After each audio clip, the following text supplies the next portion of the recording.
حضرت ذوالقرنین کا نام سکندر ہے. اللہ تعالیٰ نے ان کو تمام روئے زمین کی بادشاہی عطا فرمائی. جی ہاں، پوری دنیا پر ان کو بادشاہی ملی. یوں کہا جا سکتا ہے کہ پوری دنیا کا ایک چکر لگایا، مشرق سے لے کر مغرب تک دونوں دنیا کے کونوں کو انہوں نے وزٹ کیا. حضرت ذوالقرنین نے 3 سفر کیے اور ان 3 سفروں کا حال قرآن میں بیان ہوا ہے. جی ہاں، کیسی عظیم شخصیت ہیں کہ جن کے سفروں کے احوال قرآن میں بیان ہوئے. آئیے قرآن مجید سے ان تینوں اسفار کے، ان تینوں سفروں کے احوال سنتے ہیں. پہلا سفر، حضرت ذوالقرنین رضی اللہ تعالیٰ عنہ نے پرانی کتابوں میں پڑھا تھا کہ سام بن نوح علیہ السلام کے دور میں ایک شخص آب حیات کے چشمے سے پانی پی لے گا تو اس کو موت نہ آئے گی. اس لیے حضرت ذوالقرنین نے مغرب کا سفر کیا. آپ کے ساتھ حضرت خضر علیہ السلام بھی تھے. وہ تو یعنی حضرت خضر علیہ السلام تو آب حیات کے چشمے پر پہنچ گئے اور اس کا پانی بھی پی لیا، مگر حضرت ذوالقرنین کے مقدر میں نہیں تھا اور وہ آب حیات کے چشمے سے پانی پینے سے محروم ہو گئے. اس سفر میں آپ جانب مغرب روانہ ہوئے تو جہاں تک آبادی کا نام و نشان ہے وہ ساری منزلیں طے کر کے آپ ایک ایسے مقام پر پہنچے کہ انہیں سورج غروب کے وقت ایسا نظر آیا کہ ایک سیاہ چشمے میں ڈوب رہا ہے. جیسا کہ سمندری سفر کرنے والوں کو آفتاب سمندر کے پانی میں ڈوبتا ہوا نظر آتا ہے، وہاں ان کو ایک ایسی قوم ملی جو جانوروں کی کھال پہنے ہوئے تھی. اس کے سوا کوئی دوسرا لباس ان کے بدن پر نہیں تھا اور دریائی مردہ جانوروں کے سوا ان کی غذا کا کوئی دوسرا سامان نہ تھا. یہ قوم ناسک کہلاتی تھی. حضرت ذوالقرنین نے دیکھا کہ ان کے لشکر بے شمار ہیں اور یہ لوگ بہت ہی طاقتور اور جنگجو ہیں. تو حضرت ذوالقرنین نے ان لوگوں کی گرد اپنی فوجوں کا گھیرا ڈال کر ان لوگوں کو بے بس کر دیا. چنانچہ کچھ تو مشرف با ایمان ہو گئے اور کچھ آپ کی فوجوں کے ہاتھوں مقتول ہو گئے.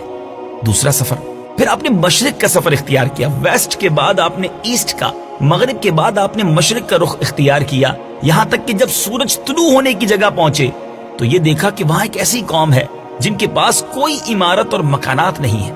ان لوگوں کا یہ حال ہے کہ سورج طلوع ہونے کے وقت یہ لوگ زمین کے غاروں میں چھپ جاتے اور سورج ڈھل جانے کے بعد غاروں سے نکل کر اپنی روزی کی تلاش میں نکل پڑتے. یہ لوگ قوم منسک کہلاتے تھے. حضرت ذوالقرنین نے ان لوگوں کے مقابلے میں بھی لشکر آرائی کی اور جو لوگ ایمان لائے ان کے ساتھ بہترین سلوک کیا اور جو اپنے کفر پر اڑے رہے انہیں تباہ و برباد کر دیا. اب باری ہے تیسرے سفر کی. پھر آپ نے شمال کی طرف سفر کیا، یہاں تک کہ 2 پہاڑوں کے درمیان میں پہنچے تو وہاں کی آبادی کی عجیب و غریب زبان تھی. جن لوگوں کے ساتھ اشاروں سے بمشکل بات کی جا سکتی تھی ان لوگوں نے حضرت ذوالقرنین سے یاجوج ماجوج کے مظالم کی شکایت کی اور آپ کی مدد کے طالب ہوئے. اب یاجوج ماجوج کون تھے؟ مدنی چینل کے ناظرین ذرا غور سے سنیے. یہ یافس بن نوح علیہ السلام کی اولاد میں سے ایک فسادی گروہ ہے اور ان لوگوں کی تعداد بہت ہی زیادہ ہے. یہ لوگ بلا کے جنگجو، خوخار، بالکل ہی وحشی اور جنگلی ہیں جو بالکل جانوروں کی طرح رہتے ہیں.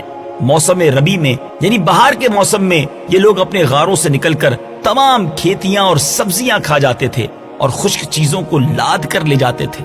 آدمیوں اور جنگلی جانوروں یہاں تک کہ سانپوں، بچھوؤں، گرگٹ اور چھوٹے بڑے جانور کھا جاتے تھے. حضرت ذوالقرنین سے وہاں کے لوگوں نے فریاد کی کہ آپ ہمیں یاجوج ماجوج کے شر اور ان کی ایذا رسانیوں سے، ان کی ان تکلیفوں سے ہمیں نجات دلائیے. اور اس کام کے عوض انہوں نے کچھ مال کی بھی پیشکش کی. تو حضرت ذوالقرنین رضی اللہ تعالیٰ عنہ نے فرمایا کہ مجھے تمہارے مال کی ضرورت نہیں ہے، اللہ تعالیٰ نے مجھے بہت کچھ دے رکھا ہے. اب ایسا کرو کہ تم لوگ جسمانی محنت سے میری مدد کرو. چنانچہ آپ نے دونوں پہاڑوں کے درمیان بنیاد کھدوائی. جب پانی نکل آیا تو اس پر پگھلائے ہوئے تانبے کے گارے سے پتھر جمائے گئے اور لوہے کے تختے نیچے اوپر چن کر ان کے درمیان میں لکڑی اور کوئلہ بھروا دیا اور اس میں آگ لگوا دی. اس طرح یہ دیوار پہاڑ کی بلندی تک اونچی کر دی گئی اور دونوں پہاڑوں کے درمیان کوئی ایسی جگہ نہ چھوڑی گئی. پھر پگھلایا ہوا تانبا دیوار میں پلا دیا گیا جو سب مل کر بہت ہی مضبوط، کانکریٹ جس کو کہتے ہیں نا، بہت ہی مضبوط اور مستحکم دیوار بن گئی. آپ کو معلوم ہے کہ وہ دیوار آج بھی قائم ہے. یاجوج ماجوج جس قوم کا ہم تذکرہ سن رہے ہیں وہ خطرناک قوم آج بھی موجود ہے. جی ہاں، ہزاروں سال اس واقعے کو گزر چکے ہیں. یہ دیوار بھی موجود ہے اور یاجوج و ماجوج بھی موجود ہیں. یہ دیوار کب ٹوٹے گی؟ ذرا سنیے. حدیث پاک میں آتا ہے کہ یاجوج و ماجوج روزانہ اس دیوار کو توڑتے ہیں اور دن بھر جب محنت کرتے کرتے اس کو توڑنے کے قریب ہو جاتے ہیں تو ان میں سے کوئی کہتا ہے اب چلو باقی کل کو توڑیں گے. دوسرے دن جب وہ لوگ آتے ہیں تو خدا کے حکم سے وہ دیوار پہلے سے بھی زیادہ مضبوط ہو جاتی ہے. اب اس دیوار کے ٹوٹنے کا جب وقت آئے گا، قیامت سے پہلے جب وہ وقت آئے گا، تو ان میں سے کوئی کہے گا اب چلو انشاءاللہ کل اس دیوار کو توڑ ڈالیں گے.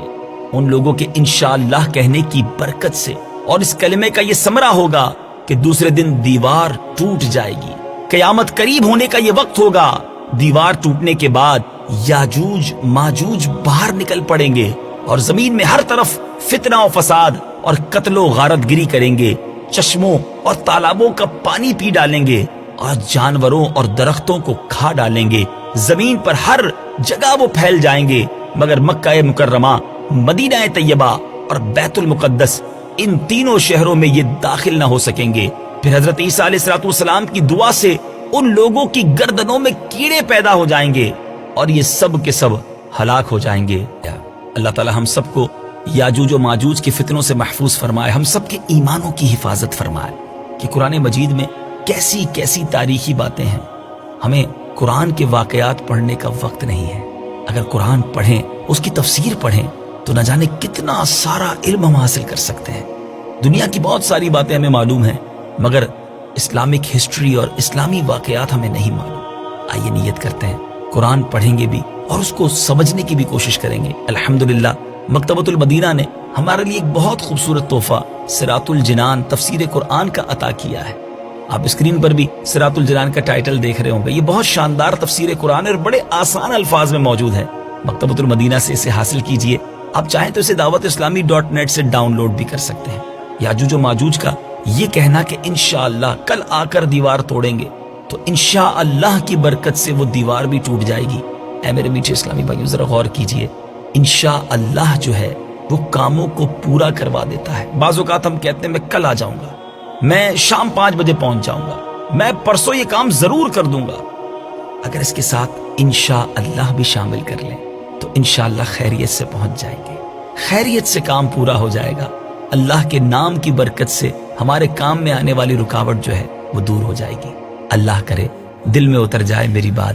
قرآن پاک کے ان قصوں کو نہ صرف خود سنیے بلکہ اس کی ویڈیو آڈیو کلپ حاصل کر کے اپنے دوست احباب کو، اپنے رشتہ داروں کو، دیگر اسلامی بھائیوں کو بھی فارورڈ کیجئے اور اس کی نیکیاں کمائیے. اللہ تعالیٰ مجھے بھی اور آپ کو بھی قرآن پاک سے سچی محبت عطا فرمائے اور قرآن پاک کے نور سے ہم سب کے دلوں کو منور فرمائے. صلو علی الحبیب صلی اللہ تعالی علی محمد صلی اللہ علیہ وسلم.